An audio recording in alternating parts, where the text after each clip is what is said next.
आज शाम के चलल जाई घाटे अपना गौआ के डीजे हाँ बाटे आज शाम के चलल जाई घाटे अपना गौआ के डीजे हाँ बाटे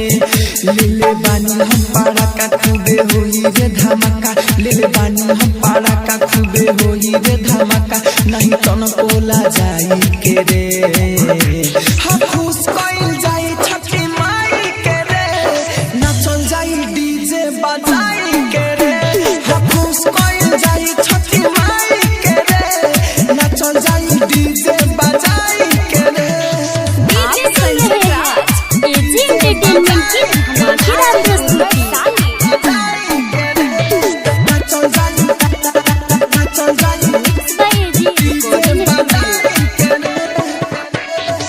नागिन छापे पारा का किनाई 10 गो रुपया देले बिया महाई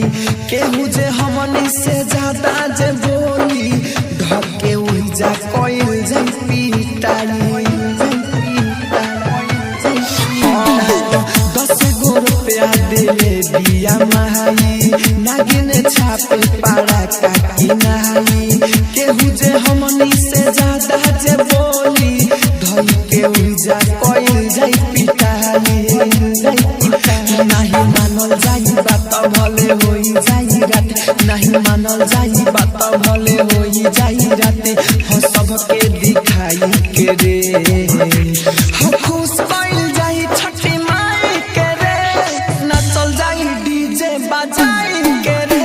हो खुश कइल जाई छठी माई के रे नाचल जाई डीजे बजाई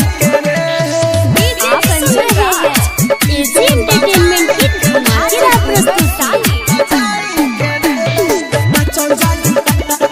mix by AG recording studio. Rahul राजधानी साथे में जई है सुनरबा घाट हमके देखई है अमित आशी के चली जे पाता हाकल पिया सलहु जल्दी से आई है राहुल राजधानी भी साथे में जई है सुनरबा घाट कितना हमके देखई है अमित आशी के जे चली हम पाता हाकल पिया सलहु जल्दी से आई है जई है ना भूल संगे लेके आई है रूल तू जई है ना भूल संगे लेके आई है रूल सब यार के बोलाई के रे हम खुश कइल